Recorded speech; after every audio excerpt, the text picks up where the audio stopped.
subhanahu wa ta'ala and to be with Allah subhanahu wa ta'ala, and Allahu a'lam. The next question from the front mic.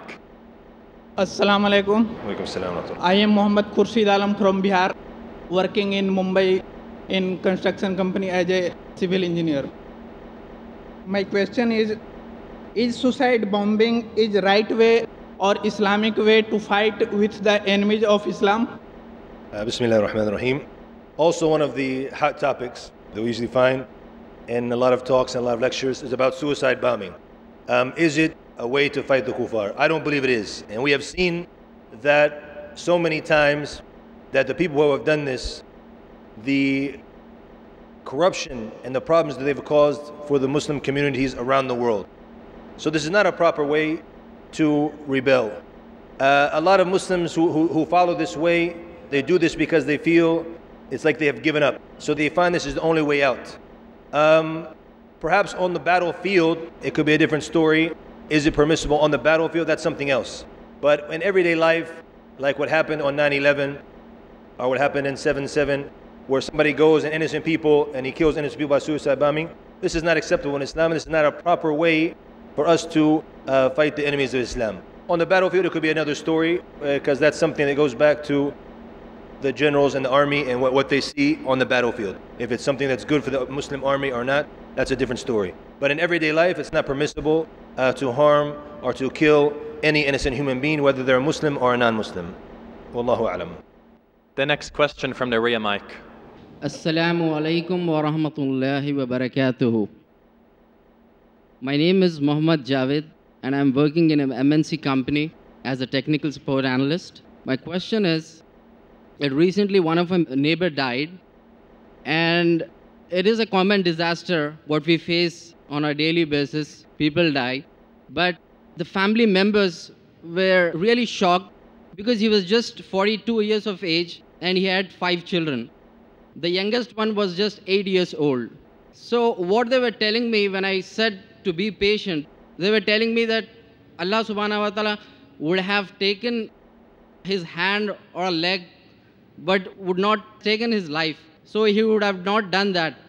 So I could not able to respond because they were so shocked and grieved. So how do we need to console in this kind of situation? Are they Muslim or non-Muslim? They were Muslim. Okay.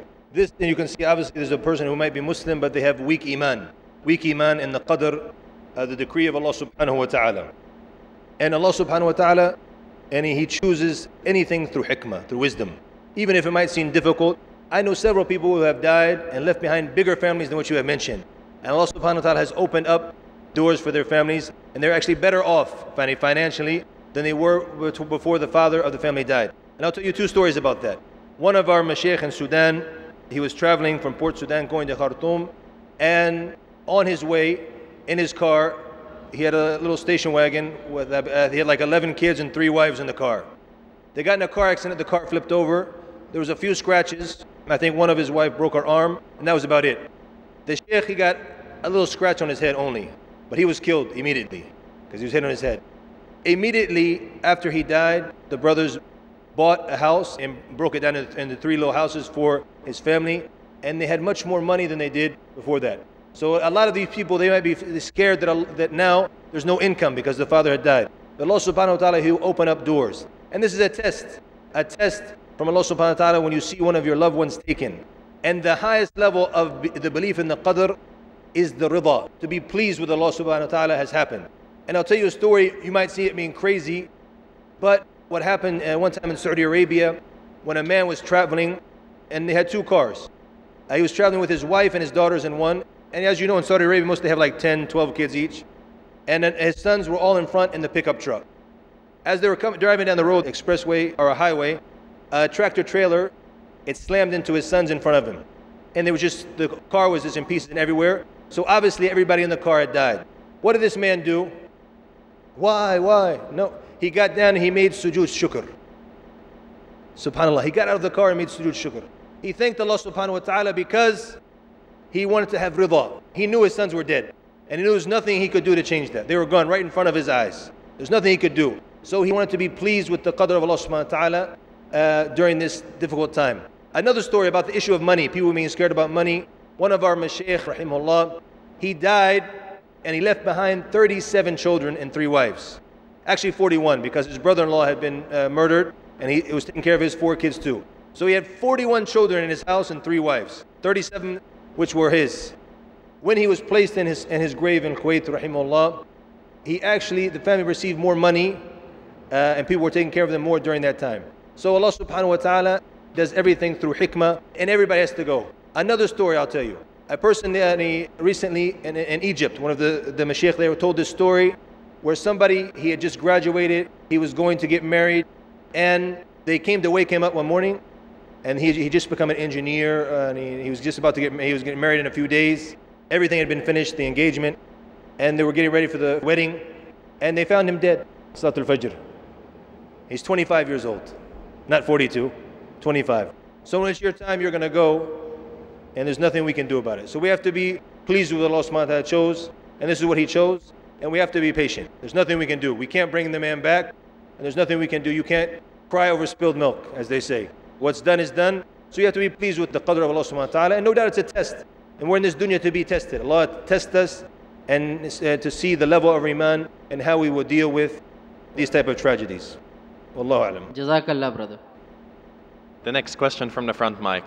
Assalamu alaikum, I'm Dr. Mohammed Salim. I'm basically doing traumatology, and I see a lot of trauma happening, a lot of deaths. So become numb to people who are in distress, who have injuries, who die. So it's like your heart becomes hardened. So is there anything that you can advise that my heart doesn't get so hardened and I can still practice without being too emotionally involved so that I don't make errors in my judgments and all? I think I mentioned this actually in the lecture. And one of the things, this is actually, it's a blessing in disguise for you when you see this type of trauma, because it reminds you of the reality of death and how quick and how tragic it could be, so you can be prepared. But at the same time, in your field, you have to have tawazun. You have to be on the middle. If you get too emotionally attached, you're not going to be able to do your job correctly, as you mentioned. So you have to focus on that. And then thank Allah subhanahu wa ta'ala for, it's actually a ni'mah, because you are reminded constantly of death. I remember, saw one of the brothers used to be a soccer player in Riyadh, professional soccer player in Saudi Arabia. And he started to really practice his Islam. And one of the things he does now is he washes the dead brothers in Islam. When they die, they come to the masjid, and he's the one who washes them all. So this is, he said, it's one of the best things he's ever done, because it reminds him always of death, and he's always prepared, and always has his heart attached to the akhirah. So you can actually benefit greatly from this, but you have to make sure while you're benefiting, as you mentioned yourself, that you don't get too attached. Because if you get too attached and your emotions take you away from doing your job, then you're not going to do it correctly, as you mentioned yourself, and Allahu alam. The next question from the sister. Assalamu alaikum. The question is, as Muslims, we can understand that the disasters are from Allah Ta'ala and they are a test for us. But how do we explain the same to non-Muslims? Wallah, you explain in the same way, because they don't realize this, because their iman, their faith is different from our faith. But the same way, if you explain to them in Islam, even though we see it as being tragedies, we see it as being disasters, there actually could be a lot of good in it. When September 11th happened, that was an evil thing, but also there may have been some good for some of the Muslims. How many people became Muslim when they read about it? It made a lot of people hate Islam on the other aspect. So it was actually a more evil in it, obviously. But any type of tragedy, any type of thing, you explain to them with the Muslim outlook. And unfortunately, a lot of the non-Muslims, they do not know these things that we know. So it's our job to show them. And that's why now, when you go to the West, you look at the suicide rate in the West. And they have all the things from the dunya, as the brother mentioned, that we're not as advanced as Muslim countries. They have all this advanced technology and sciences and what have you, but you'll find that they kill themselves all the time because they don't know why they're here. What is their goal in life? But we as Muslims, we know, وَمَا خَلَقْتُ الْجِنَّ وَالْإِنسَ إِلَّا لِيَعْبُدُونَ. Allah has not created us except for His worship. And we know that we're here to be tested. They don't realize this, so the only way He finds a way out of what he's in is to commit suicide. So you explain to them the same way that we explain now. There's actually, this reminds us of why we're here in the dunya, is to worship Allah as one and to do as much as we can from good deeds and stay away from that which is displeasing to Allah. And Allahu A'lam. The next question from the sister. Assalamu alaikum. I'm Sharmeen Rahman Khan. I've come from Bangladesh. I'm a homemaker. It's wonderful opportunity for me to be here and to listen to all your wonderful lectures. I had a question, like if there is a disaster in a Muslim country or a non-Muslim country, as we know that we are supposed to do dua for only Muslims. So if there is a disaster in a Muslim country, what should we do in another country? What kind of dua we should do for them? The dua that's not allowed for non-Muslims, and after they die, we know this. But during the death, they need to ask Allah subhanahu wa ta'ala to make it easy for them. Allah alam, I don't see a problem with this. And also, I need to help them out. And at the end of the day, even if they're not Muslims, they're human beings. And that's why I recall a lot of our brothers in America, when there was the major hurricane in Florida, they went and they helped out, and they helped rebuild the houses, and they helped feed and clothe people who had lost all their things during the hurricane. So there's no problem with this, and because at the end, they are, our brother in humanity. So it's not just because they say they're non-Muslim, we're not going to help them. No, we help them out as well, and we do what we can for them. And even though our Muslim brother has more rights on us, at the same time we can help out anybody, whether Muslim or non-Muslim, and Allahu alam. And if something evil like that, we don't wish anything would happen. We don't want anybody to be killed by a tsunami or by this, and even the non-Muslims. We want the good for them, and we want them to experience what we experience from the beauty and from the halal, the sweetness of Iman. And we want them, inshallah, to be able to benefit from that. And they want them to die on the correct religion as well, just as we hope we die on the correct religion. And Allahu alam. Thank you. Jazakallah. The next question from the front mic. Assalamu alaikum wa rahmatullahi wa barakatuhu. My name is Talat Ansari. My question is the disaster due to human bad work or bad deeds? Was disaster there in the age of Prophet Muhammad Sallallahu Alaihi Wasallam and Sahabas? As it came in the verse, bima kasabat aydihim, that it's from what they have done. It can be a punishment from Allah subhanahu wa ta'ala. It can also be, sometimes it could be a test from Allah subhanahu wa ta'ala. Any major disasters, you mean like natural disasters during the time of the Prophet Sallallahu Alaihi Wasallam? I don't recall. Allah alam, I can't recall if there. Because in disaster, everyone is killed, innocent or the bad one. Say, it's true. But it came in the Sunnah that Prophet Sallallahu Alaihi Wasallam mentioned to Aisha radiallahu anha that at the end of time, a jaysh, an army, will come to the Kaaba. And they mentioned that all the people will be taken, they will be killed. And they said, Aisha, she was concerned about this. So he said, they have the people in their aswaq, in their marketplaces, and they're innocent people. And he said at the end of the hadith, the meaning of which is that they will be sent forth to Allah subhanahu wa ta'ala, yub'ath ala niyatihim. They will be sent on their intentions. And if they were good, they will be judged accordingly, even if they were punished with the people who were being punished. So if somebody can be punished at the same time, he can be an innocent person, he can be a good person, he can be a pious person, and he dies with the people who are being punished, but he will be sent forth on that niyyah, the intention he had, and on the iman he had, and he will not be in the same punishment of the evil people who are punished by that disaster. And Allahu alam. Thank you. The next question from the rear mic. Assalamu alaikum. My name is Muhammad Khokar. I am a consultant. I am still not clear on the concept of qadar, destiny. In the Quran, it is mentioned that whatever good you get is because of your good deeds, and whatever bad you get is because of the doings of your hand. So where does the concept of qadar come into picture? Because if you are doing good, you get good. If you are doing bad, you get bad. The other thing is, if you talk about the wars going on in Afghanistan and Iraq, people who die, they have been destined to die at a particular time and in a particular way. But what about the people who are bombing? Are they also destined to bomb them? Then if that is there, then they are not accountable.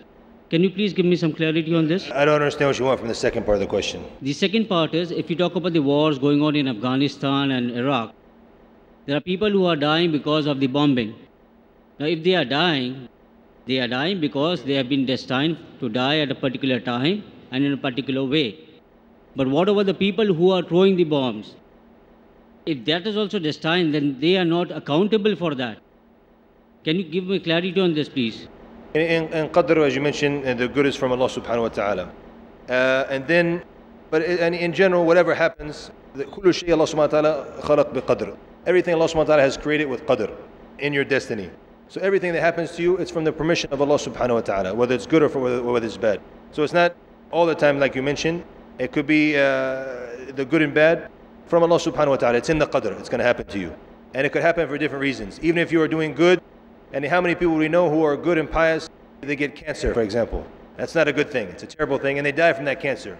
But perhaps this could actually be a blessing in disguise, even as I mentioned in the beginning. It seems it's something evil, but this person will have his sins forgiven through that terrible sickness and what have you. So all of it is from Allah subhanahu wa ta'ala. The second thing, and other people, they're held accountable. Everybody who kills an innocent person is held accountable. It doesn't mean because Allah knows that these people are going to die at a certain time in a certain way, that you're not going to be held accountable. And you'll be held accountable. Even that's why in Islamic law, if you kill an innocent person, then you are executed through qisas, that you will be executed as well. So you will be held accountable in this dunya, and also you'll be held accountable in the akhirah and the hereafter as well. And Allahu alam. Is the person who is killing another person, is he also destined to perform that act? Allah knows what's going to happen. He chose. Allah subhanahu wa ta'ala, don't forget, when it comes to qadr, we are not any like robots.